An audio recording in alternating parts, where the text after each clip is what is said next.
Hello बच्चों, आप सभी का स्वागत है आपके अपने यूट्यूब चैनल कंपोज पर। पाई हो क्या सभी अच्छे होंगे। तो हिंदी का पेपर आप लोगों के कमेंट्स और व्हाट्सएप पर मैसेज के सर बहुत अच्छा पेपर गया। जितना आपने बताया, जो पीडीएफ आपने दी, उसी में से लगभग लगभग 90% जो है ठीक है। हर एक क्वेश्चन को भी मैं दिखाने वाला हूँ पीडीएफ में, कहाँ से वो क्वेश्चन आया हुआ वो हम पूरा डिस्कस करेंगे। बाकी आप लोगों के कमेंट्स देख करके मतलब दिल खुश हो गया। सुबह से टेंशन में कि पेपर कैसा आया होगा क्या नहीं, क्योंकि मैं आज ड्यूटी लगी थी बट ड्यूटी नहीं ली कि आज बस फर्स्ट पेपर है और मुझे उसका सॉल्यूशन जल्दी से जल्दी अपलोड करना है। और आप लोग के कमेंट्स और मैसेज देख करके दिल खुश हो गया कि सर पेपर बहुत अच्छा गया, कि ऑलमोस्ट पूरा करके आए हैं। तो पूरे पेपर का सॉल्यूशन देखेंगे। बाकी कौन सा क्वेश्चन हमारी पीडीएफ में कहाँ से आया वो भी मैं आपको बताते हुए चलूंगा। तो हिंदी का पेपर 2025 आपके सामने है। फर्स्ट नंबर अनसीन पैसेज मैंने ना आपको बताया। और आप लोगों को, क्योंकि जो अनसीन पैसेज है वो क्वेश्चन आपका हर साल चेंज होकर के आता है, उसमें कोई इंपॉर्टेंट नहीं, कोई कुछ नहीं। और इन सारे क्वेश्चंस का आंसर आपको इसी पूरे पैराग्राफ में देखने को मिल जाता है। तो ये फर्स्ट नंबर हम यहाँ पर छोड़ेंगे, क्योंकि यहाँ पर बच्चा कुछ भी लिख करके आया नंबर उसको मिलते हैं। ठीक है, क्योंकि जो आंसर है वो आप पैराग्राफ से ही बना करके लिखते हैं। तो ये आंसर, ये जो आपके 10 नंबर है, ये आप लोगों को ऑलमोस्ट सभी बच्चों को मिलने ही होते हैं। सेकंड नंबर है निम्नलिखित में से किसी एक विषय पर लगभग 200 शब्दों में निबंध लिखिए। अब इसमें देखो, भारत में महिलाओं की सुरक्षा, जंक फूड के हानिकारक प्रभाव, पर्यावरण व मानव स्वास्थ्य और जनसंख्या विस्फोट। तो अगर हम बात करें हमारी पीडीएफ की, तो हमारी पीडीएफ में देखो फर्स्ट नंबर पर ही जिन बच्चों ने पीडीएफ परचेज की होगी, तो फर्स्ट नंबर में ही हमारा जो ये था, भारत की बढ़ती जनसंख्या या फिर जनसंख्या वृद्धि, या फिर इसी क्वेश्चन को देख लो, जनसंख्या वृद्धि का संकट। ठीक है, यहीं आप समझ सकते हैं कि जो आपका क्वेश्चन एग्जाम में पूछा गया है। ठीक है, पहला जो हमारा निबंध था, हमने आपको लगभग 4 निबंध बताए थे कि इन्हीं में से आप लोग का जो है पूरा पेपर बनने वाला है। तो उन चारों में से देख सकते हैं आप कि ये जो था जनसंख्या विस्फोट। ठीक है, जनसंख्या विस्फोट का मतलब क्या हुआ कि ये बढ़ती जनसंख्या। तो ये जो कहा नंबर है, ये आपका इस पीडीएफ में से, यानी 8 नंबर आपकी हमारी पीडीएफ से जो पहला क्वेश्चन है, हमने इसी नंबर 2 से हमने आपको इंपॉर्टेंट क्वेश्चन बताना स्टार्ट करा दिया था। तो ये जो सेकंड नंबर है जनसंख्या विस्फोट, वो आपके एग्जाम में आ गया है। ठीक है, फिर चलते हैं नेक्स्ट क्वेश्चन पर। नेक्स्ट जो क्वेश्चन है, इसमें है निम्नलिखित प्रश्न खंडों के सही उत्तर विकल्प अपनी उत्तर पुस्तिका में लिखिए। टेलीविजन किस प्रकार का संचार माध्यम है? जनसंचार का मैंने आपको लगभग 21 क्वेश्चन मैंने आपको बताए थे जनसंचार से संबंधित। तो टेलीविजन किस प्रकार का संचार माध्यम है? तो ये हो जाएगा आपका श्रव्य दृश्य माध्यम। ठीक है, उसके बाद है संपादकीय किसे कहते हैं? तो इसमें है संपादक द्वारा, इसका जो सही हो जाएगा, प्रमुख घटना और समस्या पर लिखा गया विचारात्मक लेख। तो इसका भी सेकंड वाला हो जाएगा। गा नंबर है समाचार के जो 6 प्रकार हैं, यहाँ पे 6 प्रकार हैं। तो यहाँ पे ये क्वेश्चन थोड़ा सा मिसप्रिंट है, यहाँ पे 6 प्रकार आएगा। तो इसका जो गा नंबर का आंसर है, ये वाला जो क्वेश्चन है, इसमें हमने ये पढ़ा था कि कितने प्रकार होते हैं, बट एग्जाम में क्या पूछ लिया हमसे कि जो 6 प्रकार हैं वो क्या है, तो उनके बारे में हमको बताना था। तो इसके आंसर को भी यहाँ पर हम देख लेते हैं। तो ये पूरा निबंध देखो, आपके पीडीएफ से आया हुआ, ये हमने आपको प्रोवाइड कराया था। इसमें आप लोग का फर्स्ट आंसर हो जाएगा समाचार के जो 6 प्रकार है, क्या, किसके, कहाँ, कब, क्यों और कैसे। ठीक है, ये हो गया इसका। फिर उसके बाद नेक्स्ट है घ नंबर, इंटरनेट पत्रकारिता का अर्थ है। तो ये हम आपको उसमें इंपॉर्टेंट क्वेश्चन वाली पीडीएफ में था, ये इंटरनेट द्वारा त्वरित गति से समाचार सूचनाओं का प्रसारण करना। ये अड़ा नंबर एक क्वेश्चन ये है जो हमारी पीडीएफ से नहीं है, ड्राई एंकर किसे कहते हैं। मैं आपको वो भी बताते हुए चलूंगा कौन सा क्वेश्चन पीडीएफ से है कौन सा नहीं है। तो लगभग ये समझ लीजिए कि 10 नंबर का हम अनसीन पैसेज हटा देते हैं। 70 में से जो आपका है पेपर, 62 नंबर का पेपर जो है हमारी पीडीएफ से बना है पूरा। तो ड्राई एंकर किसे कहते हैं, 1 नंबर का ये जो क्वेश्चन है हमारी पीडीएफ से नहीं था। तो इसका जो सही आंसर है, संवाददाता से मिली जानकारी को दृश्यों के बगैर बताना। ठीक है, अब आप लोग जो भी टिक लगा के आए हैं वो आप लोगों ने बताना है। फिर नेक्स्ट जो आता है आप लोग का फीचर या फिर रिपोर्ट लिखनी थी। तो इसमें एक था प्लास्टिक वाला। ठीक है, प्लास्टिक वाला नहीं आया, बट जो दूसरा था वो आया हुआ है। तो इसको आपने कैसे लिखना था वो आप यहाँ पे सामने स्क्रीन पर पढ़ सकते हैं। ठीक है, इसको मैं रीओपन कर लेता हूँ, थोड़ा सा नेटवर्क इशू हो रहा है, तो इसको आपने देख लेना है। प्लास्टिक वाले पर आपको लिखना था, तो प्लास्टिक वाला आप इस तरह से बना करके लिख सकते थे, बट ये जो टॉपिक है वो आप इजिली बना करके लिख सकते थे। जो दूसरा वाला था वो था अपने विद्यालय के वार्षिकोत्सव पर एक प्रतिवेदन या फिर रिपोर्ट तैयार करना। तो वो आप सामने देख पा रहे हैं स्क्रीन पर, ये पीडीएफ के ही पेजेस हैं। अब इसको मैं जरा सा पेपर खोल लेता हूँ यहाँ पर। पहले पेपर में आप लोग का यहाँ पर आप देख सकते हैं, रिपोर्ट तैयार करना है स्वतंत्रता दिवस पर। ठीक है, विद्यालय में मनाएगा स्वतंत्रता दिवस पर लगभग 150 शब्दों की एक रिपोर्ट तैयार करनी थी। तो स्वतंत्रता दिवस पर भी आप लोग आराम से इजी से बना करके लिख सकते थे। ऐसे ही ये सेम डिट्टो टॉपिक आपका उससे मिलता जुलता है। नेक्स्ट चलते हैं अगले प्रश्न पर। अगला प्रश्न है 5 नंबर, निम्नलिखित काव्यांशों में से एक पर पूछे गए प्रश्नों को उत्तर दीजिए। तो इसकी अगर हम बात करें, ये पीडीएफ मैं आपको दिखा देता हूँ। इसमें जैसा है पहला, चिड़िया के बच्चे किस प्रत्याशा में होंगे। तो चिड़िया के बच्चे किस प्रत्याशा में होंगे वो मैं आपको दिखा देता हूँ यहाँ पे। यहाँ पर आपको मिल जाएगा। चिड़िया के जो बच्चे हैं वो किस प्रत्याशा में होंगे, ये रहे। बच्चे प्रत्याशा में होंगे, नीड़ों से झांक रहे होंगे। काव्यांश की मानव जीवन से तुलना की गई इसकी, या फिर अथवा बच्चे किस बात की आशा में नीड़ों से झांक रहे होंगे। 4 नंबर में आपने देखना, तो 4 नंबर का आंसर देखो, ये आपके उस पीडीएफ से आया हुआ है। तो जिस प्रकार पक्षियों के घोंसलों में स्थित उनके बच्चे शाम होने पर अपने माता पिता के लौट आने की प्रतीक्षा करते हैं, इस आशा में करते हैं कि अब उनके माता पिता आएंगे और उनके लिए दाना लाएंगे। ठीक इसी प्रकार व्यक्ति के अपने बच्चे भी उनसे यही आशा करते हैं कि उनके माता पिता उनके जीवन निर्वाह के लिए अवश्य कोई साधन जुटाकर उन्हें प्रदान करेंगे। तो ये वाला क्वेश्चन आप देख सकते हैं पीडीएफ से आया है। फिर नेक्स्ट क्वेश्चन पर चलेंगे। अगला प्रश्न जो है इसी में है आपका, वह कौन सी शक्ति है जो चिड़िया के पंखों में चंचलता भर देती है। वह कौन सी शक्ति है जो चिड़ियों के पंखों में चंचलता भर देती है। तो इसको आपने देख लेना है। ये रहा गा नंबर। वह कौन सी शक्ति है जो चिड़िया के पंखों में चंचलता भर देती है। ये क्वेश्चन भी आपका डिट्टो सेम टू सेम देखो पूछ लिया गया है। तो इसका आंसर भी है, आप लोग देख लीजिए, गा नंबर। गा नंबर में है, तो गा नंबर में लिखता था, वह ममता की शक्ति है और उत्तरदायित्वों के निर्वाह के प्रति निष्ठा की भावना है जो चिड़िया के पंखों में चंचलता भर देती है। अभी 1 या 2 बच्चों के मेरे पास मैसेज आए कि सर पीडीएफ से मतलब निबंध आपका बताया हुआ निबंध नहीं आया। तो निबंध सबसे पहले दिखा दिया। अगर आपको विश्वास नहीं है तो मैंने अपनी जो पीडीएफ वाली है वो खोल कर दिखा देता हूँ। तो ये पीडीएफ जो है आपके सामने देखो, यहाँ पर पहले रचनात्मक लेखन, ये रचनात्मक लेखन हो गया, पाठ्य पुस्तक से संबंधित प्रश्न और संस्कृत, ये 3 पीडीएफ हमने आप लोगों के लिए तैयार की थी। तो यहाँ पे आप देख सकते हैं पहला ही निबंध जो था हमारा जनसंख्या विस्फोट, जनसंख्या वृद्धि का संकट, इस पर था। तो ये सारे, और इसके अलावा जो जनसंचार वाला माध्यम था, जनसंचार वाले मैं आपको दिखा देता हूँ। यहाँ पे आप देख सकते हैं जनसंचार वाला कि निम्नलिखित में से जनसंचार का श्रव्य दृश्य माध्यम कौन है, वो आपको बताना था। ठीक है। और इसके अलावा जो आपका आया है सेकंड जो क्वेश्चन था, इसमें क्वेश्चन पहले मैं देख लेता हूँ। क्वेश्चन जनसंचार वाले में संपादकीय किसे कहते हैं। तो संपादकीय वाला भी डिट्टो आपका उसमें से बना हुआ है। संपादकीय किसे कहते हैं या संपादक क्या है। ठीक है। जैसे ये समाचार पत्र का सबसे महत्वपूर्ण पृष्ठ कहलाता है, तो ये संपादकीय देखो इसी से बना है, ये जो 11 नंबर है।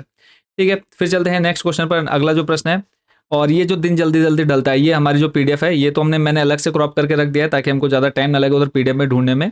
तो ये जो है, जब आप इस पीडीएफ में आते हैं तो यहाँ पर आप जाएंगे, सेकंड पेज पर ही ये आपको मिल जाएंगे सारे क्वेश्चन के आंसर। सेकंड पेज नंबर है जो हमने पीडीएफ आपको प्रोवाइड कराई है। ठीक है। ताकि हर एक देखो, जो भी मैं आपको दे रहा हूँ क्वेश्चन, सारे आप लोगों के सिलेक्टेड क्वेश्चन, इंपॉर्टेंट क्वेश्चन ही मैं आपको प्रोवाइड करा रहा हूँ। ठीक है। तो ये आपका हो गया। तो 5 नंबर का जो ये मेन था, इसके आंसर हमने बता दिए। फिर उसके बाद है सेकंड नंबर, तो दोनों में से कोई एक करना था, तो यही हमारा ऊपर फर्स्ट नंबर ही आपका पीडीएफ में से आ गया था। तो इनके आंसर आप लोगों ने देख लिए। फिर है उपयुक्त पद्यांश के रचनाकार का नाम बताइए। तो इसके जो रचनाकार है उसका नाम आपको बताना था। तो इसके जो रचनाकार हैं, पद्यांश है हरिवंश राय बच्चन, और कविता का नाम हो जाएगा दिन जल्दी जल्दी ढलता है। ये कंप्लीट हो गया। अभी इन पीडीएफ को मैं क्लोज कर देता हूँ ताकि ज़्यादा टाइम ना लगे हमको पेपर सॉल्व करने में। नेक्स्ट है क्वेश्चन नंबर 6। कविता एक खिलना है फूलों के बहाने, कविता का खिलना भला फूल क्या जाने। अब इसका क्या करना था, आपको भाव सौंदर्य लिखना था, इसका भाव सौंदर्य स्पष्ट करना था। तो इसके भी आंसर पर लेकर चलता हूँ। तो ये भाव सौंदर्य आप देख सकते हैं, ये जो कविता है मैंने आपको एक्सप्लेन करी है, पूरा लाइव में आपको इसको अच्छे से एक्सप्लेन किया था। ठीक है। तो इसको आप लोगों ने देख लेना है। चलते हैं नेक्स्ट क्वेश्चन पर। सॉरी, ये जो है क्वेश्चन नंबर 5 का सेकंड है, क्योंकि हमने एक हमारी पीडीएफ से एक आ गया तो हमने दूसरे का जो है वो आपको यहाँ पर लिख के दे दिया है।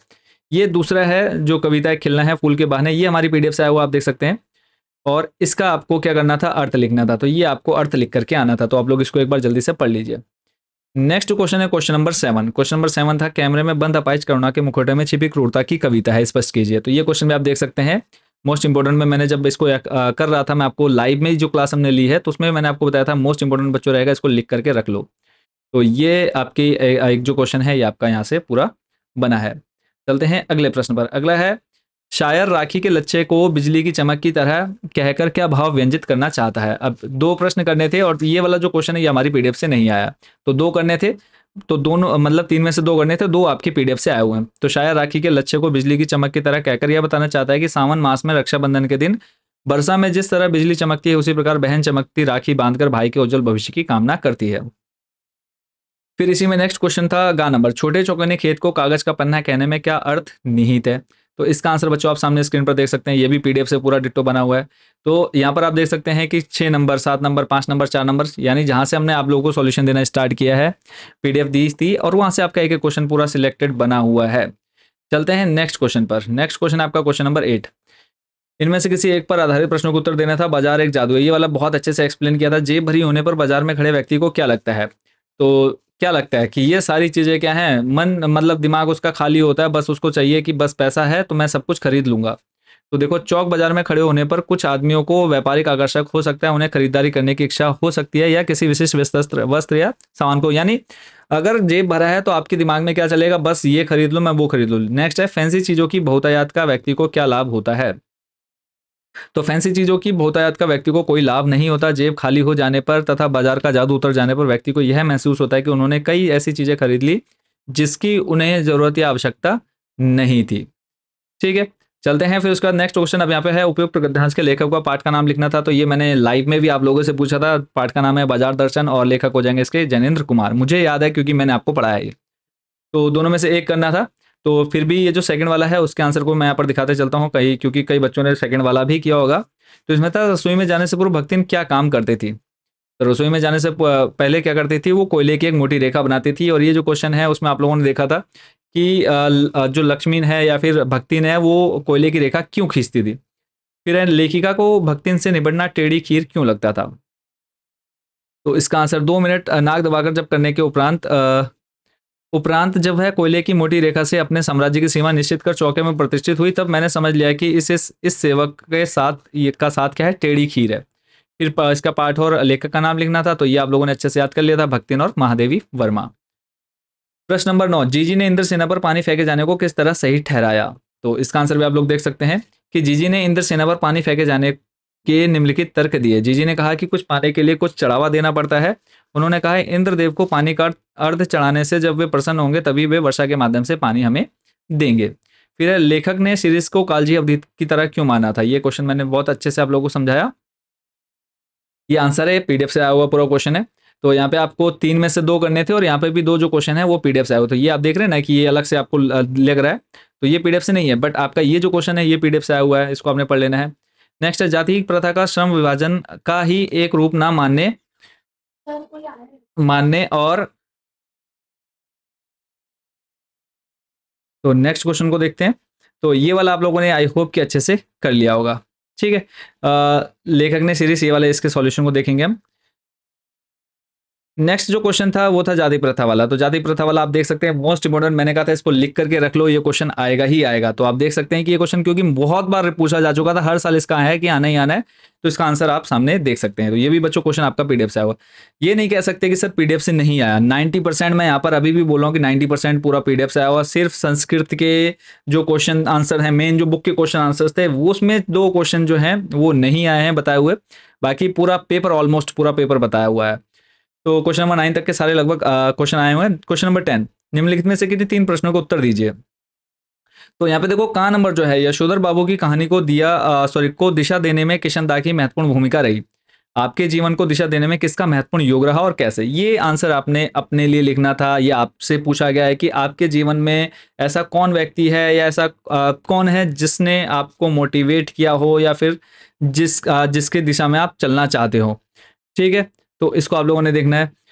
नेक्स्ट है खा नंबर है, का नंबर तो आपको अपने अकॉर्डिंग ही करना था। ठीक है, 1 नंबर का था। खा नंबर है, कविता के प्रति लगाव से पहले और उसके बाद अकेलेपन के प्रति लेखक की धारणा में क्या बदलाव आया? जूझ पाठ के आधार पर बताइए। तो इसका आंसर भी देख लेते हैं।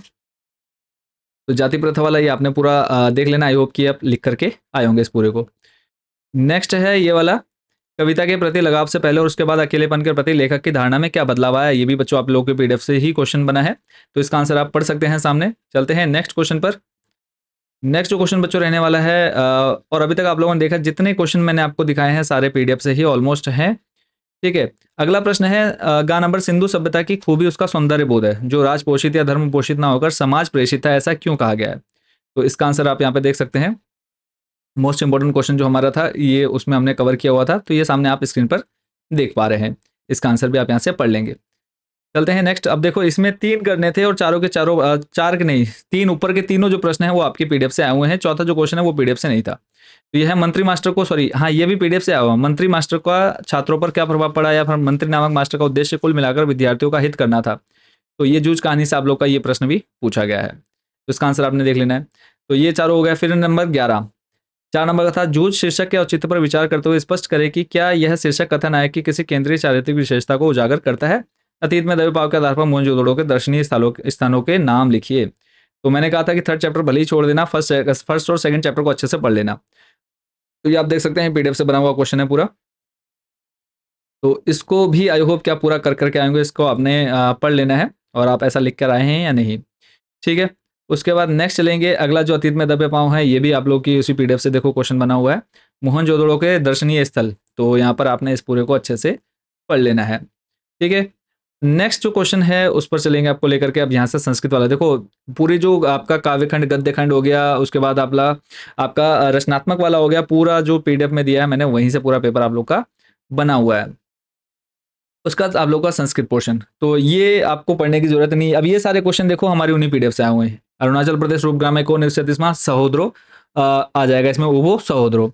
फिर है अनुजम अनुजम अनुजः प्रतिदिनम किम करोति स्मा। तो इसका आंसर आप लोग यहाँ पे देख सकते हैं, ये देखो आपका पूरा डिट्टो फोटो कॉपी छपी हुई है, तो इसका आप लोगों ने देख लेना है, ठीक है। यह है खा नंबर, अनुजः प्रतिदिनम किम करोति स्म, खा नंबर है, खा नंबर का आंसर हो जाएगा अनुजः प्रतिदिनम अरण्यम गत्वा पशुन हत्वा मांसम संग्रह आगच्छेत स्म, ठीक है। इसका आपने देख लेना है। फिर है गा नंबर, मांस खादनम यदि परित्यजते तहिर की भवेत।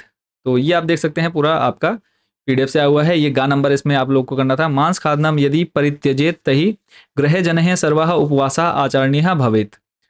नेक्स्ट, अब कोई मतलब वो जो दो बच्चे बोले, या तो उन्होंने पीडीएफ परचेज नहीं की है या फिर उन्होंने वीडियो नहीं देखी है, बस ऐसे ही कमेंट कर दिया है, मेरे को नहीं पता है कि क्यों उन्होंने ऐसा लिखा होगा।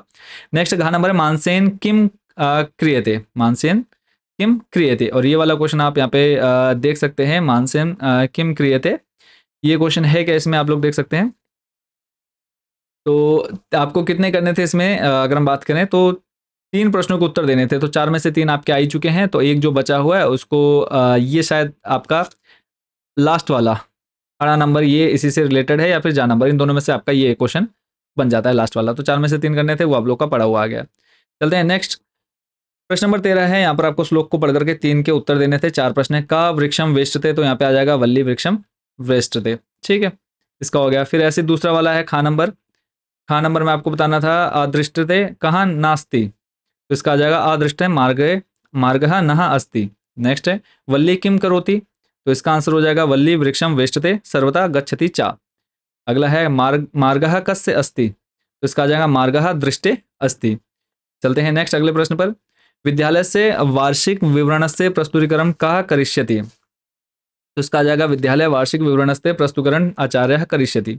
तो संस्कृत वाले, अब वही जो मैं स्टार्टिंग में कह रहा था कि 2 क्वेश्चन यहाँ पे देखो, ये जो है इनमें से आपको 4 करने थे, 4 में से 2 क्वेश्चन आप लोग के जो पीडीएफ आए हैं, सिर्फ यही पूरे पीडीएफ में से या फिर पूरे पेपर में सिर्फ ये जो 2 क्वेश्चन, मतलब 4 में से 2 क्वेश्चन ही यहाँ पर सिर्फ इस संस्कृत में पढ़े हुए, बाकी पूरा पेपर बच्चों पीडीएफ से बना हुआ है, ठीक है। कोई ये नहीं बोल सकता कि सर ये वाला क्वेश्चन है वो वाला क्वेश्चन, सारे क्वेश्चन A to Z मैं आपको दिखा रहा हूँ कौन कौन सा क्वेश्चन पीडीएफ से बने। 4 क्वेश्चन जहां पर 3 क्वेश्चन करने, मतलब 3 करने हैं, 4 में से 3, तो वो 3 आपके पढ़ाए हुए हैं। 4 में से अगर 3 में से 2 करने हैं, वो 2 आपके पढ़े हुए हैं।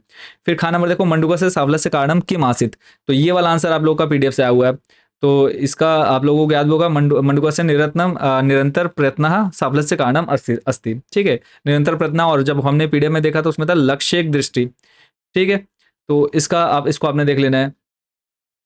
नेक्स्ट क्वेश्चन पर चलेंगे आपको लेकर के, अगला जो प्रश्न है, युवकः आंग्ल न्यायाधीशा समक्षम किम अवदत्, तो इसका आ जाएगा युवका आंग्ल न्यायाधीशा समक्षम अवदत् अहम न्यायालयम त्यक्तुं शक्नोमि पर स्कोपिका न निष्कासयामि यतो हि ऐसा मम आत्मगौरवम विषय अस्ति, तो इसको आपने देख लेना है। नेक्स्ट आप लोगों का है अहम कदापि मांस भक्षणं न करिष्यामि इति अग्रजः किमर्थम उक्तवान, तो इसका आ जाएगा मांस भक्षणात् अग्रजः उदरे महांतम तापम अनुद्भूतवान अचिरात एवं तेन वामनम प्राप्तम अपि अतः अहम कदापि मांस भक्षणं न करिष्यामि इति अग्रजा उक्तवान। 18 नंबर है, लास्ट जो 5वां है इसमें, वासुदेवः दुर्योधन से सभा किमर्थ गतवान, तो इसका आ जाएगा वासुदेव दुर्योधन से सभा पांडवेभ्य दयांत दनार्थ निवेदयितु गतवान। 4 नंबर का भी आप आंसर यहाँ से देख सकते हैं। उसके बाद चलते हैं नेक्स्ट अगले प्रश्न पर। अब यहाँ पे आपको क्या करना था, वाक्य प्रयोग करने थे, लक्ष्य एक दृष्टि, तो हमने जब मंडुके वाला करा था कि किस तरह से वो उस खंबे पर चढ़ता है, तो लक्ष्य एक दृष्टि निरंतर प्रयासम क्या जाएगा यहाँ पे, जो स्पर्धा आयोजित की गई थी उस पर क्या करा था, चढ़ गया था, है ना, जो हमारा खंबा था उस पर चढ़ गया था, ठीक है। फिर उसके बाद अस्माकम, अस्माकम पर आप लिख सकते थे। ये सारे देखो ये हमने आप लोग को इंपॉर्टेंट इसमें मैंने आपको तैयार कराए थे। इसमें मैंने कहा था जो आपका 2-2 3-3 बार रिपीट हुआ है उसको आपने यहाँ पर पढ़ लेना है। ठीक है, तो ये अम्बोधा, अम्बोधा देखो इसके अंदर आपको मिल जाएगा। अम्बोधा है इसके अंदर, करिष्यामी, करिष्यामी आपको यहीं पर मिल जाता है। करिष्यामी, करिष्यामी देखो यहाँ घ नंबर में आपको मिल गया। तो ये वाले भी आप लोगों ने कर लिए होंगे। ये सारे आपके इसके अंदर से ही सारे पूछे गए हैं। ठीक है, तो ये सारे मैंने आपको इंपॉर्टेंट यहाँ पर प्रोवाइड कराए थे। मैंने कहा था इनको बस एक बार पढ़ लेना, आप लोग ईजिली बना करके लिख सकते हैं। ठीक है, उसके बाद नेक्स्ट जो था हमारा क्वेश्चन, उस पर चलते हैं आपको लेकर के। क्वेश्चन नंबर 16 है। क्वेश्चन नंबर 16 में आपको बताना था यहाँ पे रामः विप्राय दानम ददाति अत्र विप्राय पदे कारकः अस्ति। तो यहाँ पे आपको क्या बताना था, कारक बताना था। तो कारक के अंदर आपका यहाँ पर आ जाएगा, ये यहाँ पर आप टिक देख सकते हैं, कारक है आपका संप्रदान कारक। फिर उसका नेक्स्ट है आपका सप्तशती, सारे समास मैंने आपको अच्छे से बताए थे। यहाँ पे आ जाएगा द्विगु समास। फिर उसके बाद गा नंबर पर पितृभ्य आ जाएगा। घा नंबर है गमिष्यति आएगा इसका। अड़ा नंबर में मृगश्च चलंती। 4 नंबर पे आ जाएगा नमः प्लस ते। ये सारे आपके हमने जो आपको इंपॉर्टेंट बताया वहां से। और लास्ट जो था आपका श्लोक, तो मैंने कहा था 2 श्लोक याद कर लेना, और ये स्टार्टिंग के फर्स्ट और सेकंड श्लोक को मैंने आपको एक्सप्लेन भी किया था अर्थ के साथ। तो आई होप कि ये पूरा पेपर आप लोग अच्छे से करके आए होंगे। अब कोई बच्चा ये शायद नहीं बोलेगा, जो बच्चा इस वीडियो को देख लेगा, कि सर पढ़ाया हुआ नहीं आया, फिर पीडीएफ से नहीं आया। तो अब नेक्स्ट जो पेपर है उसकी तैयारी अच्छे से करनी है। आर्ट साइड वाले जो बच्चे हमारे, उनका जियोग्राफी का पेपर है। साइंस वाले बच्चे जो है हमारे, उनका जो नेक्स्ट पेपर होना है वो होना है मैथ्स और बायोलॉजी का। तो मैं आपको बता दूं कि सारे सब्जेक्ट के इंपॉर्टेंट क्वेश्चन हमने आप लोग के लिए प्रिपेयर कर रखे हैं। तो यहाँ पे आप देख सकते हैं हमारी वेबसाइट पर विजिट करके कि सारे सब्जेक्ट के आपको इंपॉर्टेंट क्वेश्चन मिल जाते हैं, जो कि आपके बोर्ड एग्जाम, जिस तरह से हिंदी की पीडीएफ में 90% आया। मैं ऐसे तो पहले भी नहीं बोला कि 100% आएगा। जो भी बच्चा पूछेगा सर कितना परसेंट आया, तो मैंने कहा कम से कम 80+ आप लोगों का जो है 80% प्लस आप लोग का पीडीएफ से बनेगा ही बनेगा। तो सारे सब्जेक्ट के यहाँ पे इंपॉर्टेंट क्वेश्चन है। अभी जो बच्चे लेना चाहते हैं मात्र 80 रुपये पे करके किसी भी एक सब्जेक्ट के पीडीएफ ले सकते हैं। ठीक है, ये हमारा व्हाट्सएप नंबर है। इस व्हाट्सएप नंबर पर आपने मैसेज करना है, आपने अपनी क्लास, सब्जेक्ट और मीडियम बताना है। इतना बताते ही हम आपको क्यूआर कोड सेंड कर देंगे। उस पर आप जैसे ही आप पेमेंट करते हैं 80 रुपीज़, हम आपको पीडीएफ डायरेक्ट आपके व्हाट्सएप नंबर पर भेज देते हैं। किसी भी सब्जेक्ट की, art side, science side, Hindi medium, English medium, जिस भी सब्जेक्ट के आप पीडीएफ लेना चाहते हैं। या फिर आप हमारी वेबसाइट विजिट कर सकते हैं, कंबोसर होम पर क्लिक करना है। यहाँ पर आने के बाद नेक्स्ट आपने क्लिक कर लेना है टॉप 30 क्वेश्चन पर। ठीक है, टॉप 30 क्वेश्चन पर आने के बाद नेक्स्ट आपने क्लास 12 सेलेक्ट करना है। क्लास 12 में आने के बाद जिस भी सब्जेक्ट की आपको यहाँ से पीडीएफ चाहिए होगी वो आप यहाँ से बाई कर सकते हैं, जो बच्चे व्हाट्सएप पर नहीं लेना चाहते हैं। तो नेक्स्ट पेपर के लिए सभी को शुभकामनाएं, बेस्ट विशेष। बस ये जो बीच का गैप है अच्छे से तैयारी करते रहिए। मिलते हैं बहुत जल्दी नेक्स्ट पेपर के इंपॉर्टेंट क्वेश्चन के साथ। Thank you so much watching for this video.